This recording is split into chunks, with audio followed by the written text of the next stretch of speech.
There's a state of emergency in British Columbia, and if you've been following the news in BC at all, you can probably take a guess as to what that is. Wildfires are sweeping across the province, and thousands are currently affected by evacuation orders. 3,000 people to be exact.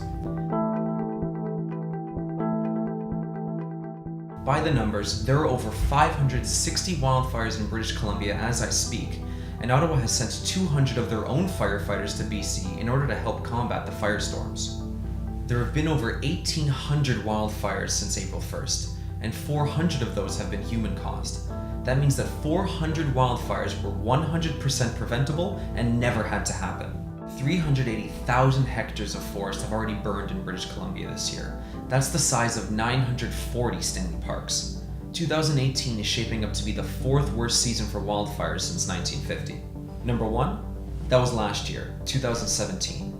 Over 1.2 million hectares of forest in British Columbia were scorched. To put that amount of land into perspective, over 1% of the province of British Columbia was on fire last year. With winds in Canada sweeping from west to east, we can expect wildfire smoke to make it as far as Ontario.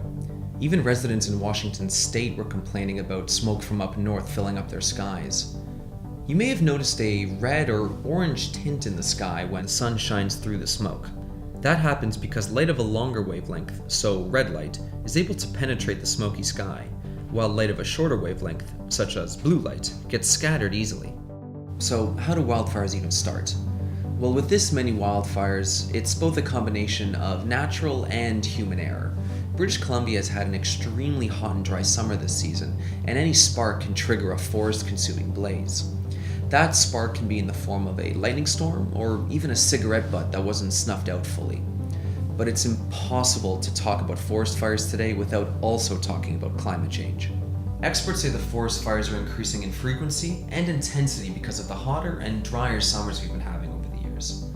Yes, wildfires happen all the time, and they're an important and natural step in the life cycle of any forest. But it's undeniable that forest fires have increased in frequency and intensity over the years. Of the top 11 largest wildfires in British Columbia since 1950, 5 of those have come since 2010. It's not just in BC either. Fires burn bright all along the west coast of North America, with current wildfires in California being the largest the state has ever faced. This year alone, California has seen over 8,000 forest fires, covering over 370,000 hectares, about the same area as the fires we're seeing in BC. And the heat doesn't seem to be relenting anytime soon. British Columbia is going to be entering its 5th heat wave of the season this weekend. It's going to be a long summer on the west coast.